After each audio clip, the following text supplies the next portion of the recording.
and you're listening to the Geek News Central Podcast, show number 625. Geek News Central is sponsored by GoDaddy.com, Citrix, GoToMeeting, and Infusionsoft. Geek News Central is a proud member of the Tech Podcast Network. Haven't I got a great show for you? A few of the articles on top tonight are Blip TV pushes past 100 million, LimeWire's back on the air, Windows Phone 7 rollout day, and pilots have been told to avoid the back scanner at airports. Okay, you know what comes next? Let's get ready. Strap in. Here it comes. All right, people, I need a go, no-go for the Geek News Central podcast. Digital archive recorders. We're go fly. Microphone. We're go fly. Video feed. Go. Web browser. Go. RSS data stream aggregator. Go fly. Interflux Toddism suppressor. All right, I'm confused. Host readiness check. Welcome to the show. Welcome to the show. The Geek News Central podcast is a proud member of the Tech Podcast Network. If it's tech, it's here. All right, ladies and gentlemen, we are ready to go. Cue Todd in 5, Button, who's got the button? 4, There's no cause for alarm. 3, Everybody hold on to something. 2, Just press the button. 1. Aloha and welcome to the Geek News Central podcast, coming to you as live as it can be from Albuquerque, New Mexico, via the portable podcasting studio. Hey everyone, welcome to the show. And wow, got a lot of stuff to talk to you guys about tonight. A lot of stuff to catch you up on. Glad you're here. Thanks for tuning in, of course. And I want, of course, to make a warm welcome to the Ohana, all of you that are longtime listeners and viewers of the show. Thanks for being with us. Thanks for being part of the family and staying subscribed. Of course, we want to welcome listeners from 178 countries worldwide. And more importantly, if you're new to the show, make sure you get signed up for the newsletter. The newsletter contains everything I'm going to talk about today. It's sent out immediately following the show. It will contain all the show links, so that way, as you're listening to the show, you can basically click through the articles to check out what I've found for you. And, of course, you can do that via the newsletter link on the website at geeknewscentral.com. Now, most importantly, you want to get subscribed to the podcast. You can find that subscribe link on the website at Geek News Central. You can subscribe via iTunes, Zune Marketplace, via your iPhone, via BlackBerry. However you want to subscribe, you can do it right there. Get subscribed to the RSS feed and never miss a single show of the Geek News Central podcast. Of course, we want to welcome all of the new listeners to the show. If you're new, thanks for being here and thanks for being joining the family. And I am on travel. This is our third road show of this month. And I think we're going to be, if I look at the calendar correctly, I think that I've actually got 4 more shows here in New Mexico before I pack up and head back to Honolulu. I fly back on the 23rd of November to go back to the studio. This has been a pretty long extended stay, but been having fun here in the city. Albuquerque is just so huge and spread out. There's always something to explore a little different every day, and I've been doing that. But hey, I tell you what. If you are watching us on the on Ustream, thanks for coming out. Of course, if you're watching on Roku, we are back in action there. I know I got a bunch of emails from folks saying, hey, we missed you, and thanks for putting a show up on Roku. So we're back up on Roku and Boxy. Just kind of finally got things dialed in on what I need to do with the portable rig on travel. And it's actually been good. And actually today we're reintroducing a TriCaster back into the system. Actually had the new TriCaster delivered here to the hotel. Came in on Saturday. Spent most of Saturday playing around with that. So got the nice high-quality video being recorded. I don't know how the stream is actually doing because I don't know what the bandwidth is supporting. So I'm pushing a pretty high bit rate out of the hotel here. So hopefully that is holding. If someone's up on chat wants to tell me what's going on, you can tell me whether or not this thing is choppy or if it's actually working out pretty good. Hey, I want to give a thank you to the sponsors, of course. And if you are looking for a domain name, GoDaddy.com is really the place to go. GoDaddy has the absolute best hosting plans on the market today. You can pick up a shared hosting plan. Absolutely. It's very inexpensive, easy to get started. And I tell you what, you can save a lot of money by using my promo code TODD20 when you sign up for a 1-year shared hosting account. You get 20% off the price of that shared hosting account. So don't be afraid to use that TODD20 code. Of course, if you're looking for .coms, use ComSale, .com renewals, ComSale 2. use my promo code Todd for 10% off on your orders. Of course, Geek5 will save you 15% on orders $20 or more. Lots of savings at GoDaddy.com. Using my promo codes by finding them at GeekNewsCentral.com/GoDaddy. I want to thank GoDaddy for being a longtime sponsor here at the show. Of course, we've got the new live website up at live.geeknewscentral.com. I hope you'll check that out and go over there and if there's some variety of ways to connect with the show. And everything you're going to need to connect to the podcast is there at live.geeknewscentral.com. Let's talk just a little bit about the TriCaster. Can you hear it in the background?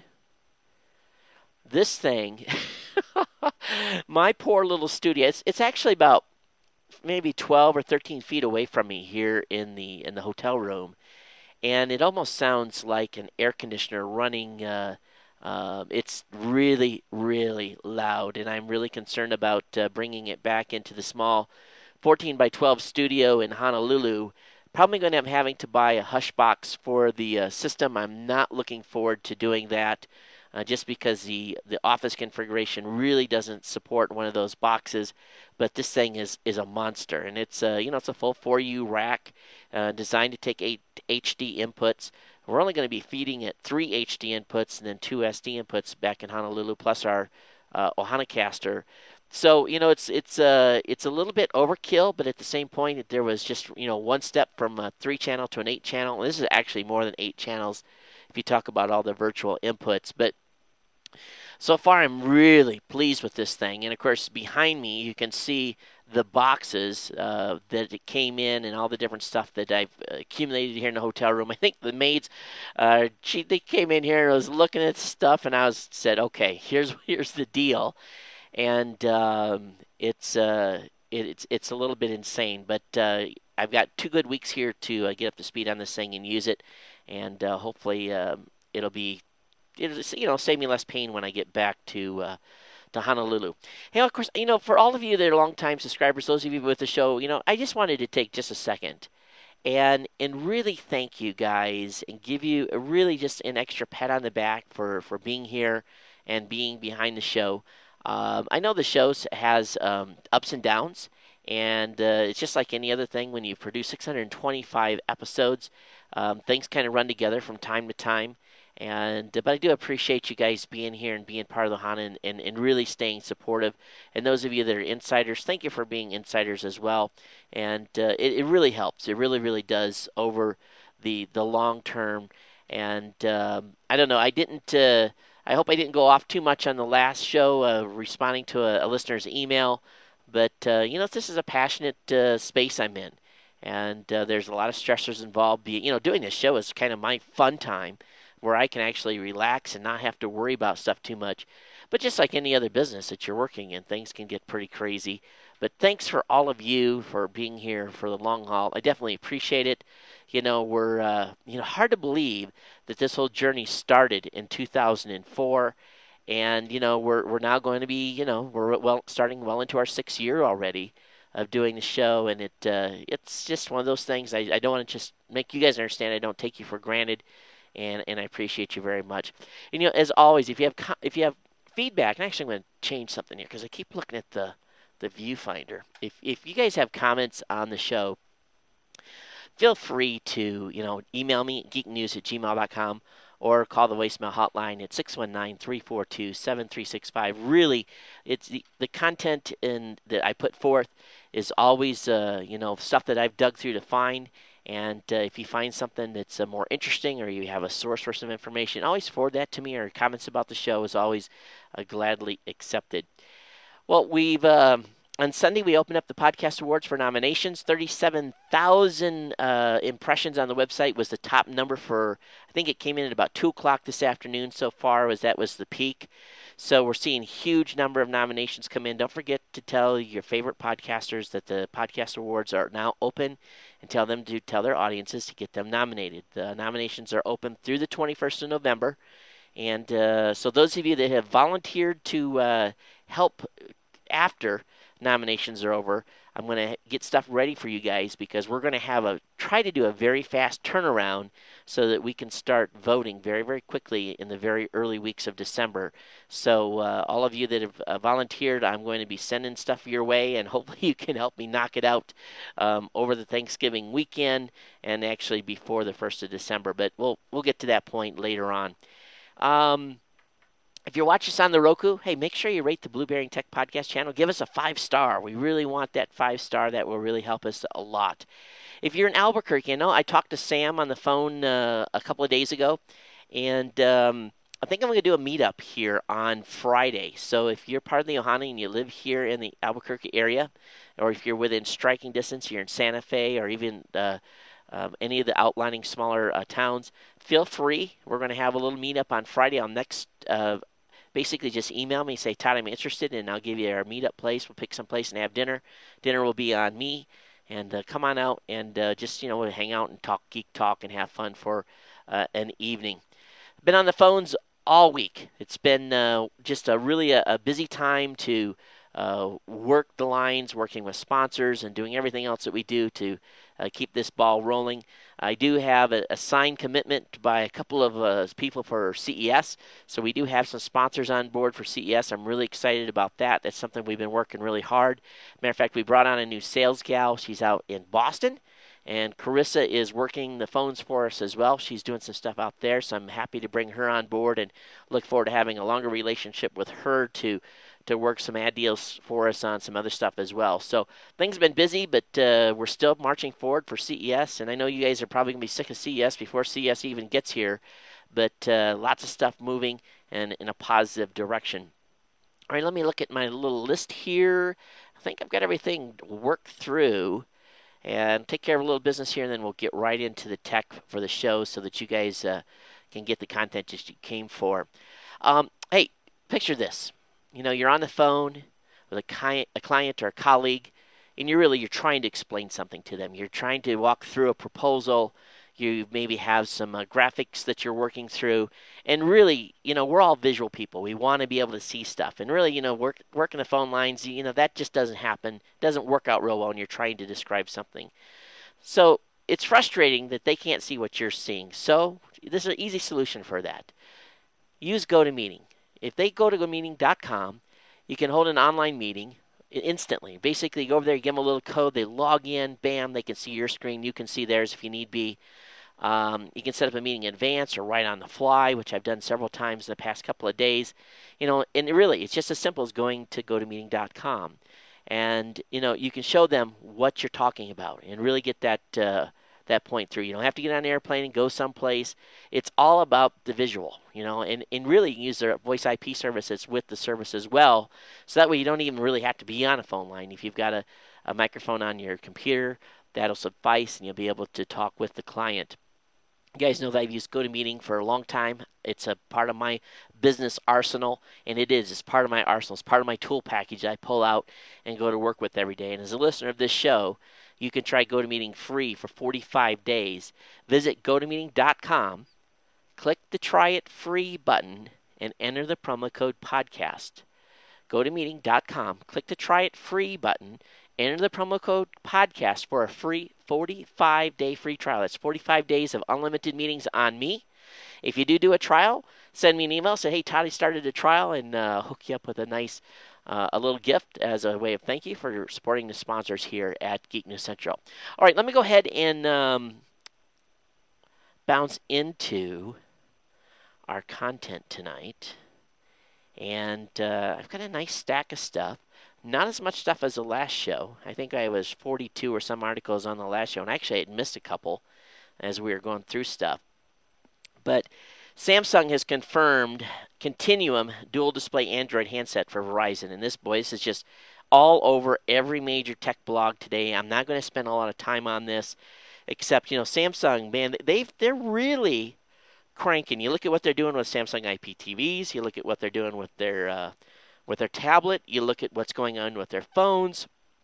You have to admit, Samsung is really kicking up their game. They really, really are. But they confirmed the phone for Verizon via Twitter, of all places. A great place to announce a product launch, I guess. But the phone will ship on November 11th for those of you who've been interested in it. And it's Samsung is billing this as the first phone with a dedicated ticker display, referring to the secondary 1-inch color screen below the captive touch buttons. And so there's going to be a Samsung mobile event where they're going to be shedding more light as well. But this is a phone that a lot of people have been talking about over the past week or so. Hey, are you an Evernote user? Do you use Evernote? I know that my good friend Andy McCaskey over at SDR News, he is a Evernote fanatic. And if you are, Evernote for Android has taken a huge leap forward with version 2.0. The blog over at blog.evernote.com announced today the update. And, I've had Evernote loaded on my iPhone and not used it too much. But I'm looking through this. I was reading through this article today. Pretty good. It's got some cool stuff in here. And, I guess I've never really become a super hardcore Evernote fan, but I know there's a lot of you that are hardcore users of the application. So definitely check it out. This is very newsworthy from a standpoint that with you can make this update to version 2.0 on the Android. Well, the iPad is soon to get its first major software update. We know that this has been a long time coming, and we expect to have it here anytime. I don't know the exact dates, but I think we're going to get it probably within the next week or so.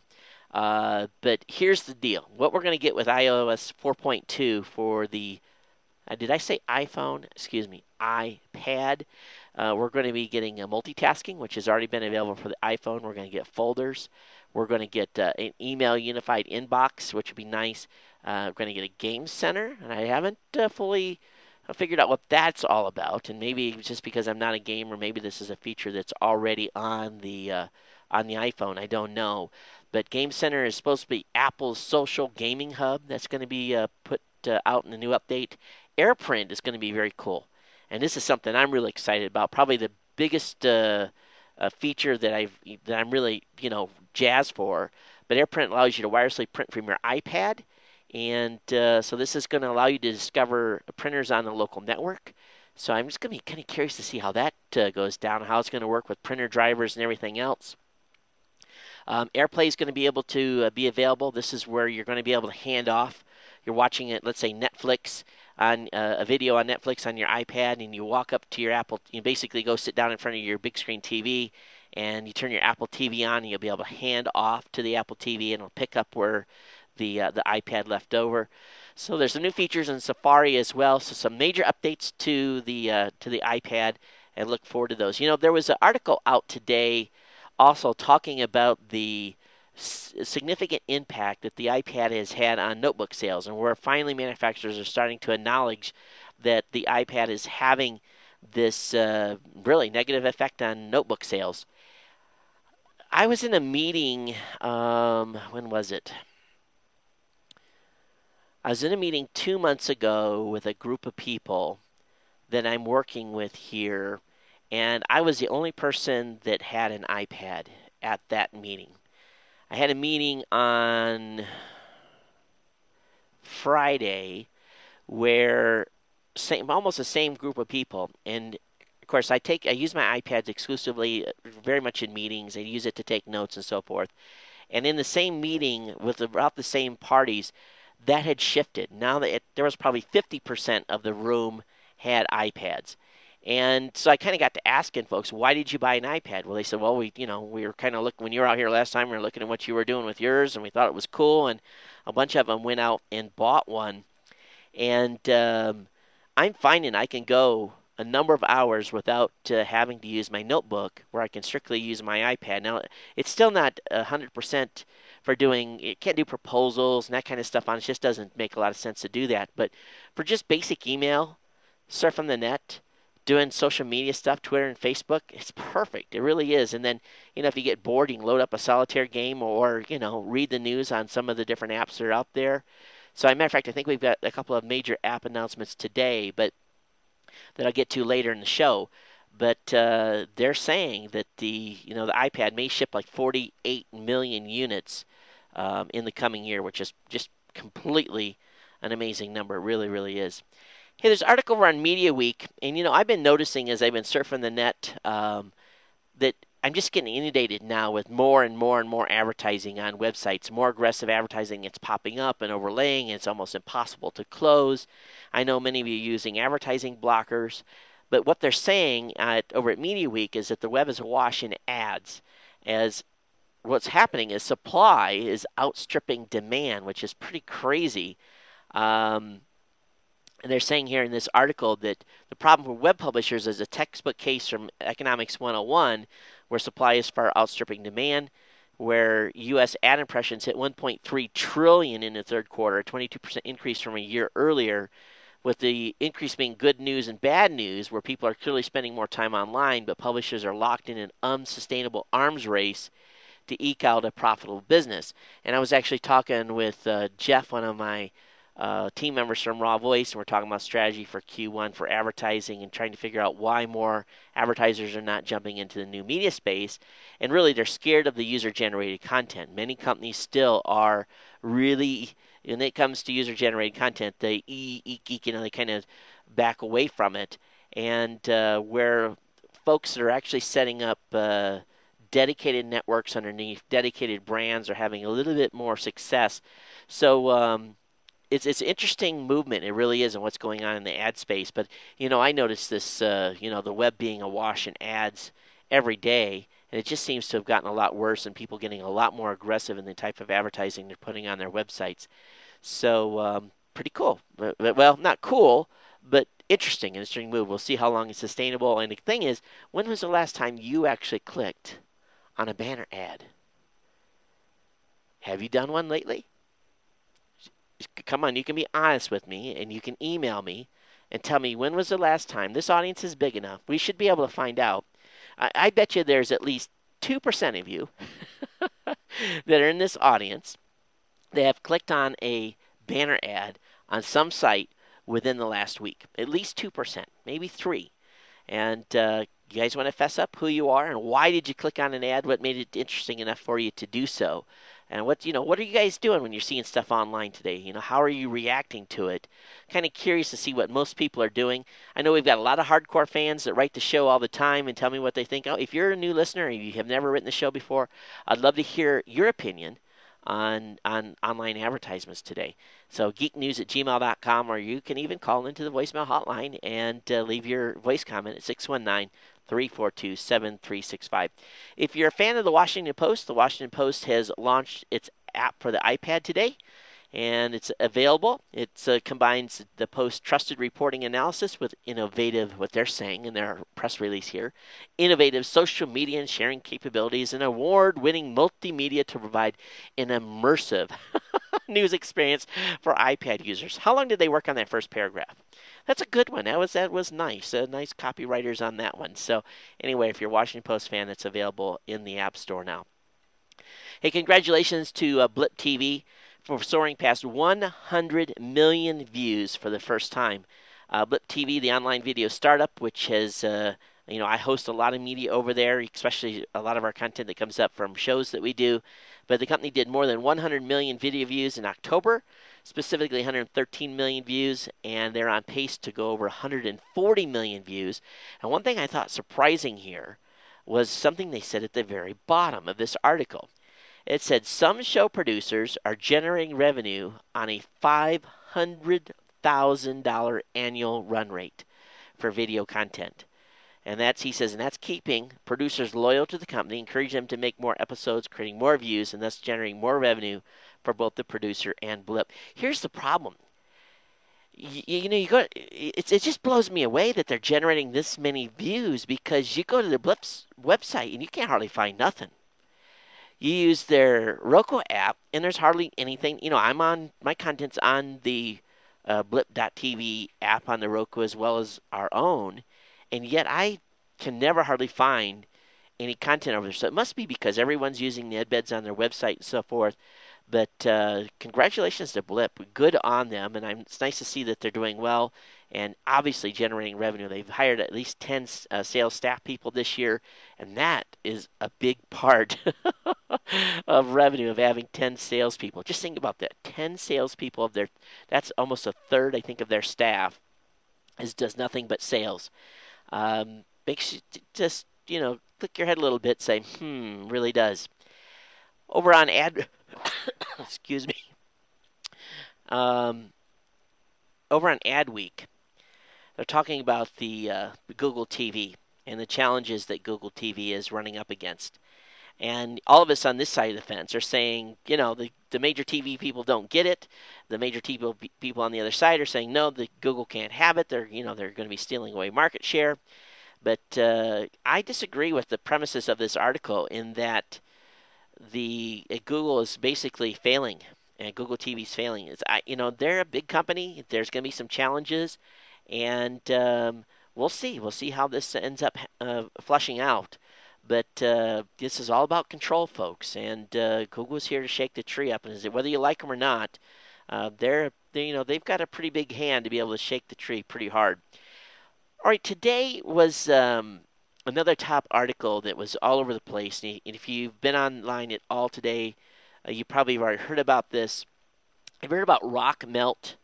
It's a Chrome-based browser for social web addicts.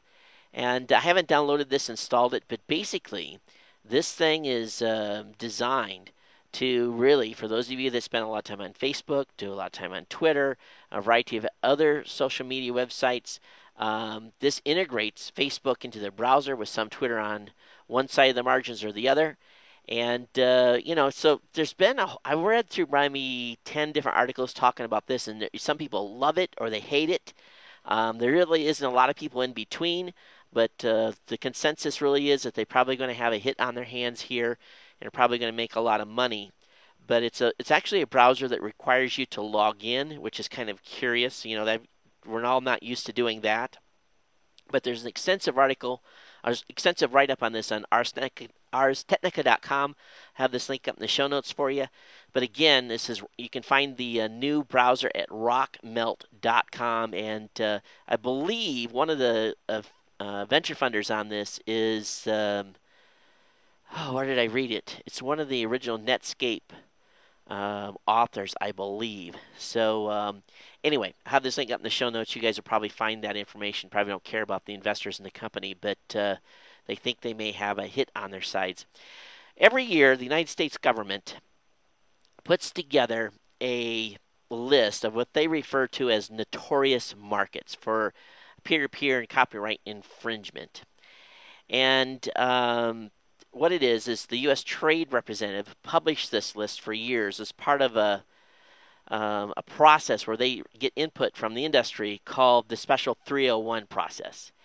And this is where intellectual property right holders actually complain and submit information to the government on basically who's stealing their material and causing them to lose money.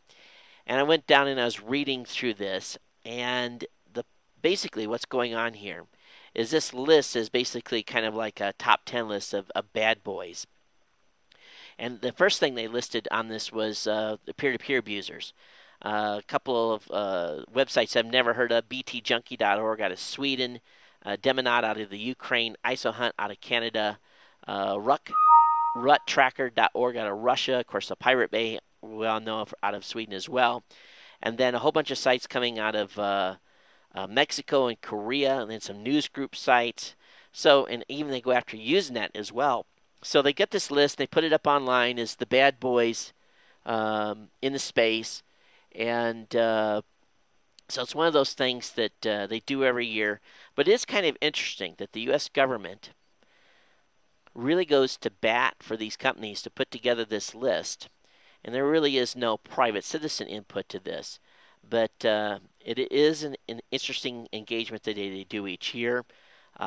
We know that I don't know how much effect it has, but basically points countries out that are being abusers as well. And the normal suspects are on it as well. But anyway, I'll have the link up in the show notes for you. You can check it out. This made the rounds on quite a few different sites as well. Hey, how many of you went out and got that new MacBook Air? Well, Apple had Toshiba make some very unique solid-state drives for the MacBook Air. And, these parts were originally just designated for the MacBook Air, but now Toshiba has announced that the small outline form factor solid-state drives that were debuted in Apple's MacBook Air are now available as a retail product, and it's called the Blade X-Scale SSD series. So people are pretty excited about this because these sticks are now available in 64 gig, 128 gig, or 256 gig. And they're the same exact modules being used by Apple, but to the form factor on these are so small, I think we're going to see a lot of very cool, innovative stuff coming. You know, up to this point, most of the solid-state drives have been made in the traditional drive size, so only time will tell on how this is going to be impacted. But looking at this stick, and it looks to be about the same size as a RAM chip, at least in the picture. And if you think about, you know, the size of a RAM chip, which is, you know, probably this big, you know, there's going to be a lot of innovative stuff being rolled out based on this new solid-state drive design. So cool stuff, but anyway, we'll see what happens with Toshiba on this. Hey, those of you up on Ustream, Jeffrey, how's the stream tonight? Is it holding solid? Is the audio good? Because I'm pushing a pretty heavy stream out through the system. Also, this is the first show that I've actually streamed in a 16:9 format, so this is new, and we're pretty excited about being able to bring the 16:9 format to you guys. Hey, pilots have been told by their union is to stay the heck away from the new airport scanners. In other words, the back scatter and millimeter wave scanners at airports. They say, you know, it's they're toting privacy, but they've told their members that they should refuse the new scans, together known as advanced imaging technology. And of course, the union members aren't happy about the new pat-down procedures. But based on the information I've shared with you guys recently, the stuff that Sam has sent over to me, and actually some more stuff that listeners have sent me today, I'm going to tell you, if you get into one of those backscatter systems, I would refuse. Go get the pat down, even though it's aggressive. If you're not comfortable with someone touching you, then obviously, you know, you're going to probably have to be forced to go through that thing. But basically, this is huge. This is huge. Dave Bates, head of the Allied Pilots Association, which represents American airline pilots and claims to be the largest independent pilot group in the world, told their members they should refuse the new scans. This is huge. You know, a union basically saying no. And I will say that the article that's being linked here into this, it has some pictures that I would deem not safe for, well, it doesn't leave anything to imagining. That's all I can tell you based on what they're showing here. And yeah, they definitely can see all the way through your clothes, if you get what I mean. Hey, companies that, how many of you, this is really, let me back up. Those of you that are own Macs, you'll know that a lot of the Mac developers will bundle their software into packages where you get 6 or 7 small apps for a certain price. App developers, or software developers for the Mac, have some mixed feelings about the new Mac App Store. They're feeling that it could have a positive or negative impact to their bottom line, in that Apple is going to make them unbundle. All these apps are going to have to be put up one by one, which I think, you know, either one, it's going to drive the price down, or two, they're going to actually be able to demand a little more money. But they're a little bit worried about it, and they'll be curious to see how this affects all of us for our bottom lines when we go up there to buy Mac software, especially through the Mac App Store, to see where the pricing shifts. Only time can tell how this is going to play out. But one company that's really known for doing bundles is he is of the more pessimistic type. He's more worried about it than excited. So only time will tell. I think this could actually be good for all of us in the long run. I think it's going to drive prices down, but only time will tell. Hey, Google is basically, and I don't know if we talked about this in the last show, and if I did, I apologize. I don't remember covering this. But on Thursday of last week, Google basically told Facebook, hey, if you're going to basically allow your users to suck data out of Gmail into your database to help people get connected, you're going to have to give us quid pro quo. You're basically going to have to let us pull data from Facebook back into our system. So it's going to be this two-way deal. We're not just going to allow you to do one way anymore. So Google basically shut the door on Facebook on Thursday, blocking the Gmail import. Now, here's what's big about this. Now, if you really think about the strategy that Google has employed here, 176 million monthly users are from Google are logging into Facebook, okay? Now, if you think about that, those 176 million monthly users are cross-indexing their friends among Facebook's 500 million members. So with Facebook being the 800-pound gorilla here, and the rumor on the street that Google is about ready to come out with their own social media platform called Google Me, could mean where Google is just trying to play their hand here and trying to be able to pull that data back in so that they're able to, for a better word, fill their coffers with information. So I don't know what's going to happen with this, if Facebook's going to play ball or not. But I would imagine if you haven't done it already, you're probably no longer going to be able to suck in your Gmail contacts into Facebook because of this policy change based on Google basically throwing a roadblock up to Facebook. And I think this was smart of Google. It really was, because all that data is going into Facebook and nothing's coming out. And I actually got have you heard about I think it's called Lame Book? I don't have the link up on my show notes here, but I was someone told me about this website. I hope I got it right. Lamebook.com. All I can say is very funny, and it just shows how people are not very smart about what they're putting in their Facebook updates from a privacy standpoint. A lot of fun stuff is being said on the website I believe at lamebook.com. So if I got that wrong, I'm sorry, but I'm pretty sure that's the address. I don't know why it just dawned on me, but I was reading through some of the posts and I was like, oh my goodness, and a lot of good, maybe some good things there for your kids to pay attention to from a safety standpoint as well. Kids talking about their parents, parents talking about their kids, and vice versa, and girlfriends, and all kinds of, and talking about their bosses, and all kinds of crazy stuff. So anyway, I'll see if I can have that. If I double check, make sure that link's right, and I'll put it in the show notes.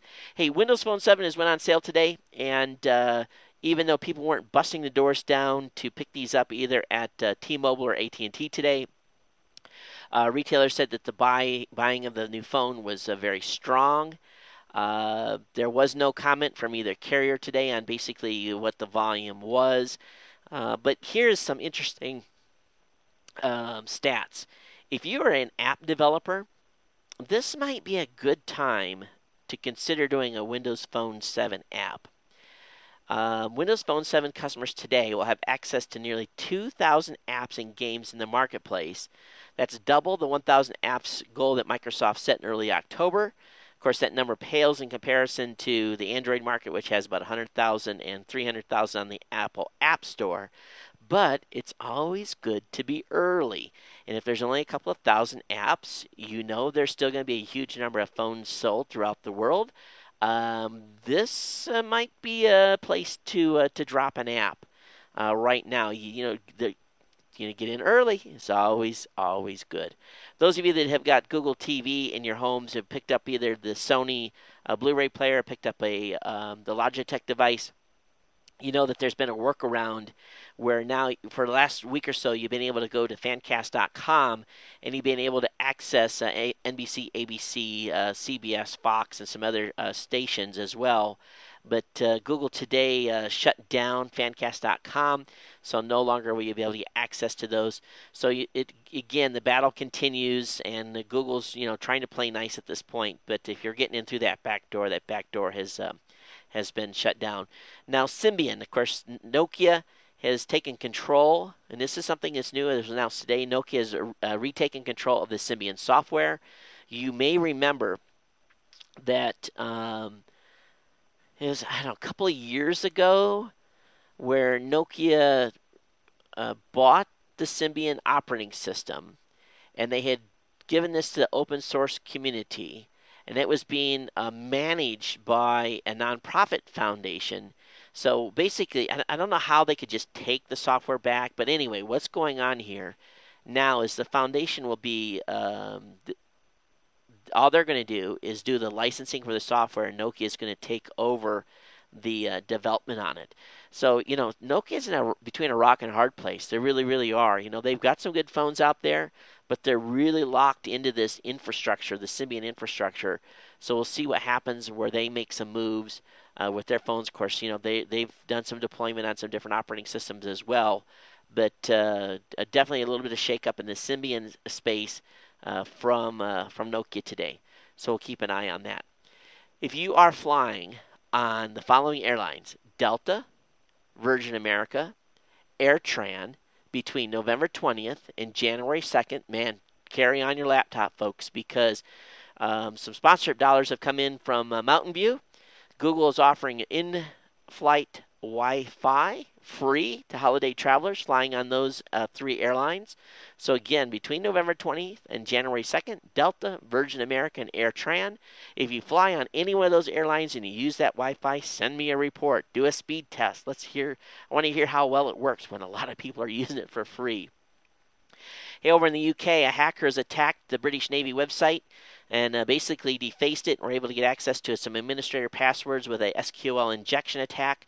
So another one bites the dust, and the Brits have gotten some egg on their face and busted into them. This was after last month having a lot of focus on security on their government sites, but they were able to get in. It just goes to show you that hackers determined are going to continue to bust doors down and getting into servers that they're not supposed to be into. Now, in the most weird story of the night, and I had to read through this 2 or 3 times to really kind of get an idea of what's going on with what Verizon's planning to do. And I'm still scratching my head a little bit here. I understand what they're going to do, but check this out. You know that Verizon is going to be rolling out LTE in 36 or 37 cities before the end of the year. Of course, LTE stands for long-term evolution. They plan on having all of the areas that currently have 3G converted to LTE or moved over to have LTE available by 2013. But what they're trying to figure out is so with this high demand for video content, they're trying to figure out how they're going to move this, because really LTE is designed just the same as almost as EVDO is it's designed to move data. So what they're going to do is, you remember, Verizon was able, Verizon was able to buy through the government auction a huge spectrum of bandwidth. They spent billions of dollars to buy that spectrum. So what they're going to do is they're going to take, let's say, 85% of it, and they're actually going to commit that to, and again, this is just an example, I don't know what the actual percentages are going to be, but they're going to commit 85% of that spectrum, as an example, to the actual data, the LTE protocol. They're going to take the other 15%, and they're actually going to use that as a broadcast. They're actually going to transmit video, as would a TV company. So in other words, they're going to send video via a broadcast means over the remaining amount of spectrum. And, I don't know about you guys, but you think about that. Okay, so they're going to broadcast programming on that remaining spectrum. First of all, that's going to upset the cable, all the incumbent broadcast people that gave up all that bandwidth, all that spectrum to move from analog into the digital space. And now Verizon's going to use part of that to compete with them. But how many of you want to use your phone to watch television programming? And how much really programming can they put on that? You're not going to be able to get Geek News Central over that broadcast, but you'll probably be able to get Fox or CNN or MSNBC or whoever else they partner with. But does it really make sense to put broadcast video in part of their use part of their spectrum to move that? They say, of course, broadcasting requires less capacity per user. If I can send out one signal and service 1,000 people, it's a good use of the spectrum. But how many people are actually going to do that? Flow TV has, not been that successful, where people have not really jumped on the, getting TV on their cell phones or on a mobile device. I just don't know. I just don't know how this works out. But it is interesting to think to talk about or to observe what they're going to do. Now, eventually, what they're going to do is they will, within about 10 years, hopefully they'll have all the EVDO networks down and be transitioned completely to LTE. But it is an interesting move by the folks at Verizon to think about dedicating a portion of that available frequency spectrum to actually broadcast video. So we'll see. Hey, I would recommend here over the next couple of weeks, if you're an Internet Explorer user, to not be using IE.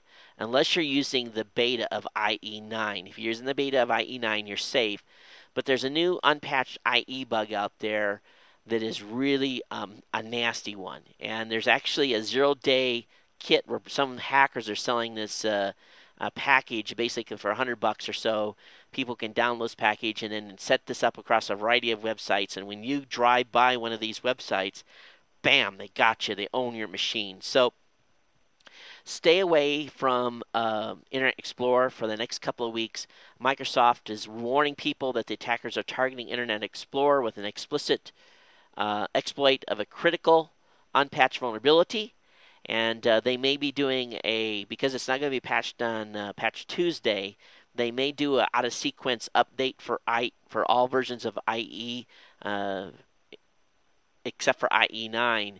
So time will tell here if they're able to get this. But this is a nasty one, and everyone's warning people about it. So be careful out there on this one, okay?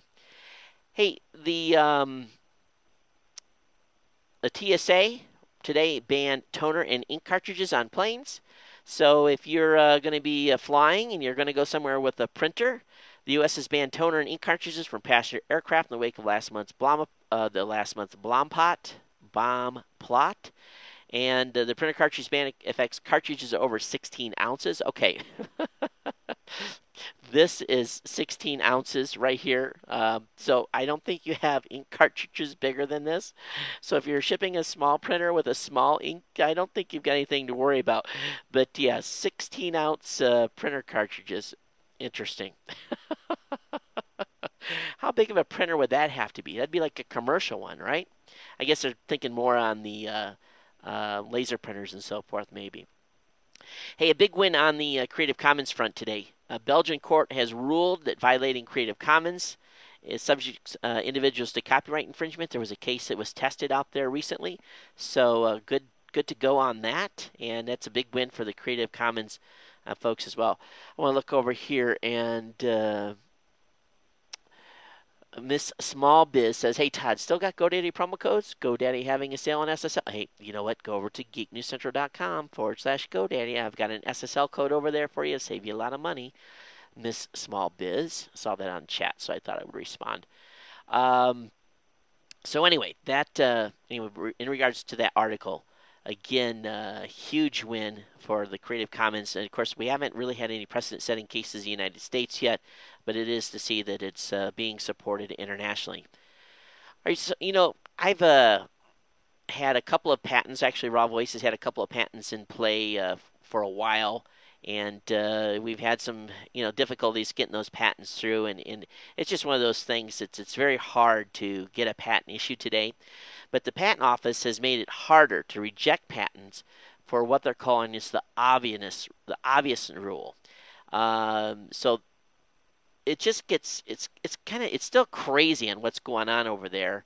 So the Patent Office is approving patents at really this huge rate, and they've really tried to increase the amount of approvals and the ones basically going through. But they issued new guidelines that effectively make it much harder for the examiners to reject a patent claim as obvious.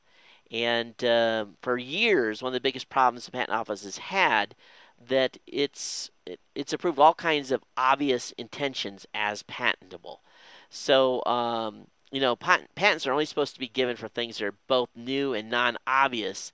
But for the most part, reading from the article here at TechDirt, it says that examiners have focused solely on the new part as determined by prior art and effectively ignored whether or not it was obvious to those skilled in the art. In other words, we're going to get a lot more patents that probably a little bit shaky on whether they should be approved or not. So we'll see what happens. But the new guidelines delete 4 of the tests. So now we're just down to 3 tests for obviousness. and which significantly limits the likelihood that examiners will reject patents as obvious. In other words, is it obvious that I can drink water out of this bottle? Yes, it's obvious that I can. Should I be given a patent just because I'm able to do that?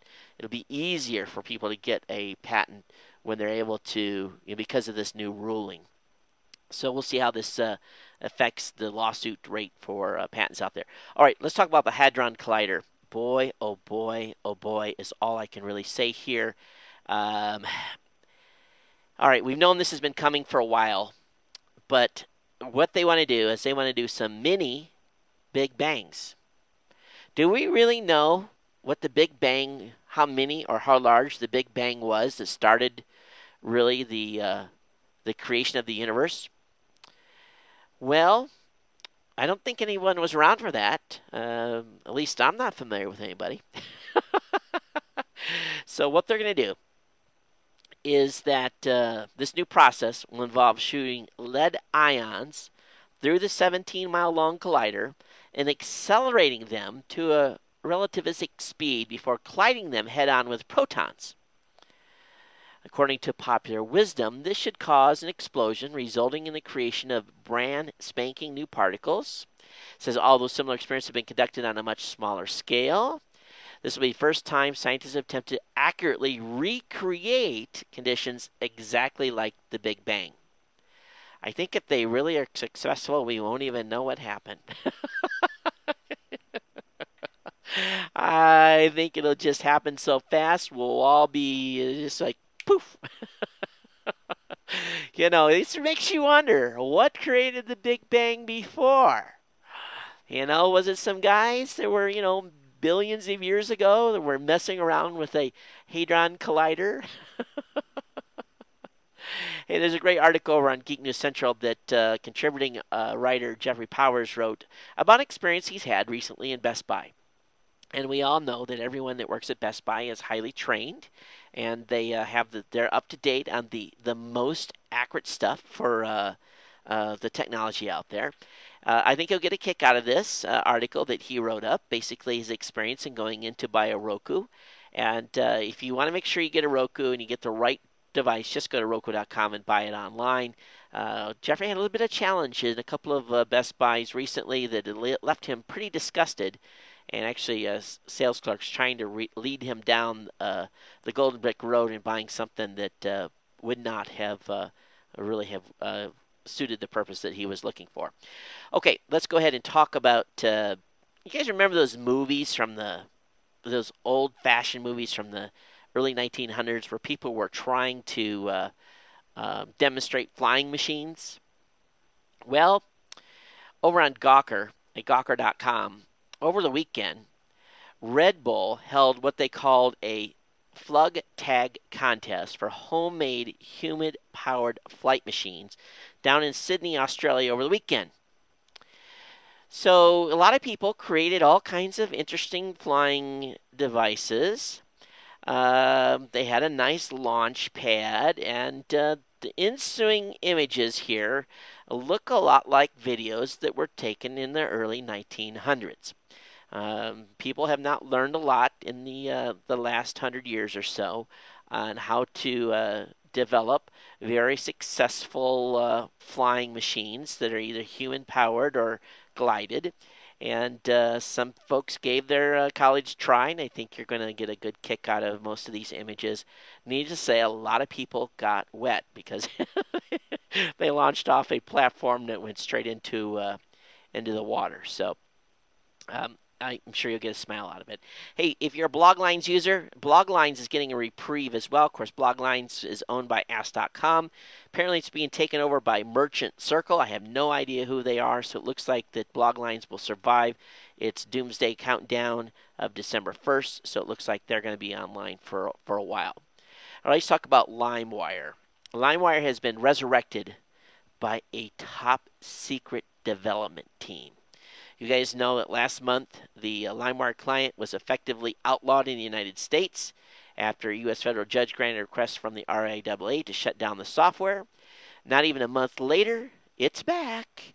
And apparently someone got a hold of the source code and made all kinds of modifications to it, not tying it back to LimeWire servers, taking all the ads out of it, and now you are able to get a very, I guess, a much more refined LimeWire client. So LimeWire's back. This is interesting. So if you're a LimeWire fan and you've been using that as a file sharing client, it is available again, available for download. Of course, there are a lot of other alternatives available, but this secret dev team remained focused on reanimating the lifeless corpse of LimeWire, and it's now available for all of your utilization. Okay. Boxy's on the hunt for more cash. Look like they're going to get it. $10 to $13 million is what they're looking for. Of course, the Boxy box ships on November 10th. I have mine pre-ordered, waiting for it to be arrived in Honolulu by the time I get home. So they haven't picked up a Boxy box. I think at this point, knowing what I've seen so far on Google TV, and if you've got $300 that you're going to spend, go the Google TV route at this point, I think.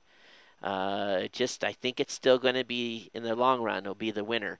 But we've got, obviously, apps on the Boxy, and definitely want to see how those perform. So I'm excited to get in the Boxy box, and hopefully what we're going to see is we're going to be tracking it real close. I'm going to be able to tell you within about the first week of these things being delivered what kind of an impact from a viewership standpoint, how it's affecting people watching this show and other folks' content on our network. So I'm really excited about seeing the Boxy box roll out. There's quite a few apps available for it, but they still are missing some of the big boys like Hulu and so forth. So only time will tell on that. All right, if you're going to go rob a house, don't log into the person's computer. Don't log into your MySpace account on the individual's house that you're robbing. A Florida teen's been arrested for burglary after he left himself logged into his MySpace account at the scene of the crime. Boy, that boy has some serious smarts on him, doesn't he? Hey, Cassini is offline until November 24th. Cassini's put itself into safe mode after they notice an issue with some onboard system. This is about the 7th time this has happened since Cassini's been launched. The mission managers don't seem to be too concerned. They say that they're relatively sure that they will have no serious long-term effects on the overall mission. So, but anyway, it's in safe mode right now until they figure out what's going on and be able to bring Cassini back online. Hey, on the last show, I was really psyched to be able to watch the Discovery launch, and I actually thought I had missed it. I was watching something with Google News, and I had actually thought, and I don't know if I mentioned in the last show, but I actually thought Discovery had actually launched based on some stuff I had read. And lo and behold, of course, yesterday, I'm logging through the science news, and Discovery's delayed until November 30th. And I don't know how I got led down the path that the Discovery had actually launched, but she's still on the pad. They're lucky that it didn't launch because they found a crack that was under some ice on the main tank. And they felt that when the launch happened, this ice could have easily fell off. They don't say exactly what could have been the end result, but anytime there's a crack in the tank, external tank, with that much fuel on board, cannot be good. So, boy, oh boy, scary stuff, but they'll be able to repair it. And make sure your eyeballs get a little big to think about a crack in one of those tanks. But anyway, good that Discovery did not take off. And that wasn't even the issue. They found this post-defueling. So pretty scary stuff. Hey, fellas, a study has come out that I think we all can understand. Keep your laptops off your lap. If you and your wife are, how should I say it, working on... how should I say this? Just keep your laptops off your lap if you and your wife are working on a new addition to the family. I guess I'll put it that way. I think we all knew this study was probably not needed to spend any money on it, but a big scientific study was done. And heat is not good, folks. Let's move on here. Hey, there's a pretty good article over on makeuseof.com, and I've actually, this one here has made it to my primary reading list, daily reading list. But this is an article that's talking about how to embed subtitles to MP4 and FLV videos using a program called Avid Demux or AV Demux. It's cross-platform. It's a video editor, and it's a pretty simple one. It works with on Windows, Mac, Linux, and BSD. And you can compress with this. You can add subtitles and so forth. It looks to be a pretty cool little video editing program. So I have a link up in the show notes on that. You can definitely check it out. All right, Time Warner. You guys a Time Warner customer? I am. So what they're rolling out is, and we've actually had this in Honolulu for a while, but they're rolling this out nationwide. I didn't know it wasn't available nationwide already. But you guys know when you have your DVR and you record a video, you can fast forward through stuff, right? So that's the best way to watch content on television today, right? But this look back feature allows you to go back 2 or 3 days and actually get content that was on a variety of networks, not all of them. And if you missed it, you can actually say, "Oh, I missed my show last night." You can use the look back feature to go back and find the program and then play it on demand. The only issue is there's no fast forwarding with this, and the ads are still embedded.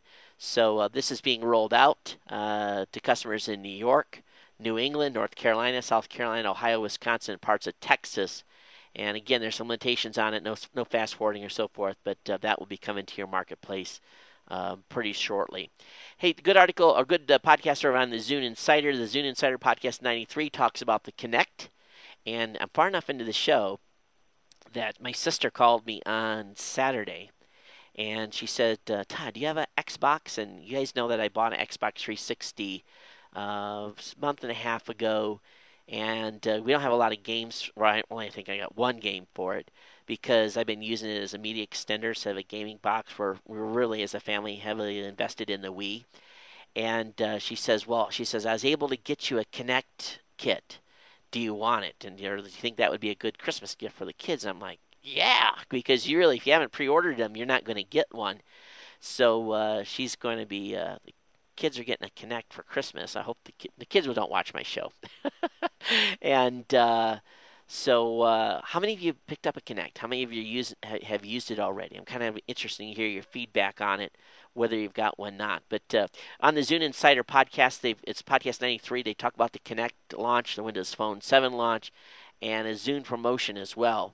So I have this link up in the show notes. My good friend Rob Greenlee's the host over there. Definitely check it out. I have the link up to it in the show notes.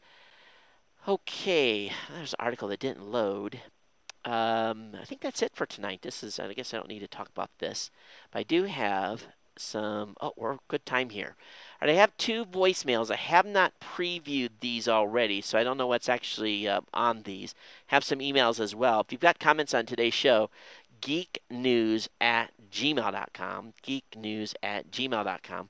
Voicemail hotline is 619-342-7365. All right, let me go ahead and clear. This first one may not be a voicemail. We'll see if it's an advertisement. The other one's 2 minutes and 24 seconds. Well, I haven't reviewed either of these, so we'll see what we get here as a surprise.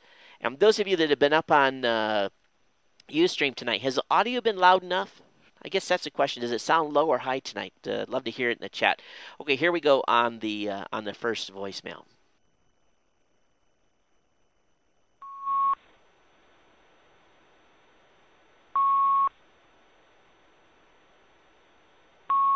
All right, I guess there was nothing on that one. It was just blank here. Okay, here comes the second one.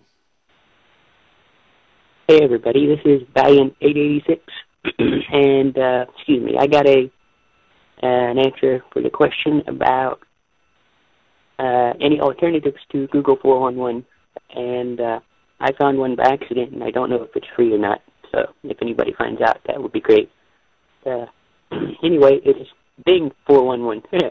I find that kind of funny, but because Google and Bing, and they both had 411s, I don't know how new the Bing one is, but that would be 1-800-246-4411, I think. And I think it's better than the Google one because you can get driving directions and everything else with it, and you could have them text it to your cell phone, stuff like that. I like it. My only complaint with it is that its voice is not quite as intelligible to me as the Google 411's voice was. And for those of you like Todd who never tried it, the Google one had a male voice, and I found it very intelligible with my hearing aids. So, so anyway, the Microsoft or Bing one, whatever you want to call that, I do not know if it's free, but you could give it a try and see if that works. You can even you can tell it where your home is, give your address, and if you want driving directions to some certain place, you can get it to figure out where you're wanting to go, and it wants to know where you want to start from, and you can say home, and that will start at the house. And Todd, if I didn't mention it already, Google 411 was free, and I think they removed it, Google that is, removed it because it was only an experiment. They were gearing up for putting the voice application on the Android phones, I do believe. That is the explanation that they gave on the website. And I don't remember what the website is, or I'd tell you guys. Anyway, thanks. Yeah, pretty good show. Talk to you later. Hey, thanks for calling in. And I'm sorry I didn't catch your name at the beginning of the call. It went really quick, but thanks for calling in and giving us that information. That's perfect. That's absolutely what the Ohana is there for, with the with the team behind the show. And thanks for being one of the listeners and getting us all lined up on where we can get good 411 service, just as as a replacement to the Google 411. So let me go ahead here and. For those of you on Ustream, I know the audio is a little weak, and part of it is the travel mixer that I'm with. It just doesn't have enough, horsepower to push the audio level that I need over that box without really overdriving it. So thanks for being patient with it. And again, this is obviously this is a road setup, and when we get back to Honolulu, we won't have this issue anymore. But thanks for being patient tonight and having to crank the audio up. Now, I did see someone say they're watching me on iTouch. That's actually good news, because that must mean the folks at Ustream, are re-encoding me and making the show available on the iTouch. So very, very nice. I didn't know that was up and available. And if someone has an actual iPad handy, go load the live.geeknewscentral.com up and see if you can if you get the video feed. Appreciate it. Hey, I got an email here from Thomas. He says, Todd, I hate to ask this again, but when I asked the first time, I never got a response or missed hearing it. Is there any way possible to play your video feeds on the WDTV Live Plus? Oh, boy. WDTV.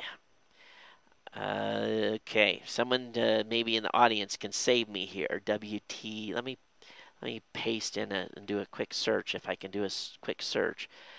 What is WDTV? Western Digital TV. Oh, I don't know if we got an answer to that or not. And I'm not familiar with the Western Digital TV platform, Tom. I'm really not. So he says, I tried adding your video feed directly to I tried adding your video feed to Mediafly.com so I could watch it that way, but your MP4 video files are too big for my DSL modem to stream them like it should. Well, yeah, that is a challenge, because this show's so long and that file is so big. I know it is a challenge, Tom. I'm going to have to suggest maybe at some point here I'm going to have to make an additional encode of the show to have a little smaller a video file to make available via a different feed. But I'm really not that up to speed on WDTV, and maybe someone that is has one of these units in their house can give me some feedback. Maybe we can get Thomas so he can watch the video. Thomas, DSL, go on cable if you've got it, my friend. Then you have plenty of bandwidth. I know that's not an option for everyone. Got an email here from Scott. He said, "Hey Todd, I've been subscribing and listening to your podcast and have been researching using podcasts to promote my budding one-man business as a web developer / hosting company here in Nashville. I hear you talk about your sponsors and you promote their products. I'm curious about sponsors and if they help fund your travels. Can you enlighten me how I can utilize sponsor to help fund my endeavors if indeed they do this? I enjoy your show and have inspired me to continue my passion to have a quality podcast to bring information about my field of knowledge to the public. I look forward to your response." And seriously, Scott, to be honest with you, when you're starting out, until your show gets big enough, your sponsor probably will not fund your travel. Unless you can get them to go, like I know Jeffrey and Andy have went to some special HP events where HP's basically footed the bill for them to go to those events. There are times when a sponsor will do that, so that's the best way for someone that's just getting started. If you want to attend a special event to get the sponsor to pay for the travel and they help keep your expenses down. Believe me, going to CES is a huge undertaking. We spent a lot of money, big money, and I'm already well into 5 digits on stuff that I've laid out on my credit card for this year's show. So yes, the sponsorships help me recoup the cash that I lay out for that show. And so for as far as this show goes and what I do on a week to week basis, my sponsors keep my light bill on. They really do. They keep my light bill on. They keep my family fed and a house over the top of us. And obviously, I'm a retired military person, so that helps out too. I have my military requirement that really supplements a huge amount to our income. But really, get your show started, get going, get known, put out good content. And believe me, the sponsors will come. And it sounds like you're going to be doing a tech show, so definitely apply to have your show listed over at techpodcast.com. We'd love to have you. Got to have 7 shows in the bag before you can become a member, but feel free to come over, and we've always can get you hooked up right away with some of the sponsors we have. With a variety of campaigns. So I hope that answered your question, but good luck with your show, and I know you're going to do good. Just be passionate about it. Got an email here from Trucker Tom. He said, "Hey, Todd, celebs beware. New Pandora's box of personal drones that could stalk anyone from Brangelina," I don't know who that is, "to your own child." He said they could put your mind at ease or do very much the opposite. He says a new arms race is on, and it could change everything from the way we parent or how we get our celebrity gossip. For technology currently be used by some government agencies to ferret out terrorist leaders in the hills of Pakistan is set to arrive in a neighborhood near you, and there's nowhere to hide. And what this is are these mini little remote-controlled vehicles, and they carry a camera on board, and they can fly around. And remember, these little personal drones, which we've seen at CES in years past, have been pretty popular, but now they're ramping these things up, and police departments are using them to actually use them for police department type activities. And we also know that a lot of some police officer departments are actually starting to buy UAVs as well. So I got a good article here from Trucker Tom on that. I'll see if I can find the link back. But yep, we're moving more into a surveillance society, Tom. That's for sure. Got an email here from Jack. He says, "Todd, I don't think NASA or the U.S. government will see any monetary payback for the cost of the space station, much like they didn't see any payback for the cost of the 1960 race to the moon. But there was a huge payback to society with technology like medical sensing diagnosis and imaging advances, the creation and advancement of integrated circuits, microprocessors, mainframe computers, list goes on, but we Americans got back much more than we put in." So I guess, Jack, what I was trying to say in that last show when I asked about NASA getting monetary payback, I should have said, will the American people see a payback from what's being done on the International Space Station? So I probably should have worded my question more clearly. Jack goes on to say, "Space exploration is like putting money in research and development. We may hit another home run or we may get nothing back. We will never know if we don't explore. We are explorers and curious about what is out there. That is what we do. It's not easy to put a value or it's worth it or is it worth it number on our intrinsic nature." Jack, I completely agree. And of course, we know that advances done through the everything that was done in the Apollo time frame really led to a lot of revolution in computing and and like you said, microprocessors and mainframe computers. So agree with you completely on your statement. Got an email here from Barry on the backscatter body scanning. He says, hey, Todd, you may be interested in below. Barry, I have a link up in the show notes for this. You guys can check it out. This is a article that was put up on techtarget.com, and I have the article that basically talks about the back scanning. So I'm just be honest with you, folks. The more and more I read about this thing, the more and more I get a little bit nervous about ever walking through one of these things again. Okay, well, that's going to wrap it up for today's show. We're here at about an hour, 14 hour and 15 already. Thanks for hanging with me. Thanks for staying subscribed to the show. Thanks for being part of the family. It's greatly appreciated. Those of you that are watching on the live stream tonight, thanks for hanging with me. I'll hang out with you a little bit after the show and talk with you in chat. But it's been my pleasure to bring you another episode of the Geek News Central podcast. Show number 625 is in the bag here, folks. And consider becoming an insider and helping out the show at geeknewscentral.com/insider. And, of course, your ongoing support of all our sponsors is greatly appreciated. And, again, it helps me keep the lights on and do what I do. But thanks for being here and being part of the family. That's the most important part of this whole episode and this entire show. So until next time, until we see you Thursday, I'm going to start around 8 p.m. Mountain Standard Time again. Feel free to join me live if you want. Don't worry, we'll always have the show up available for you to download shortly afterwards. But until next time, everyone take care and aloha.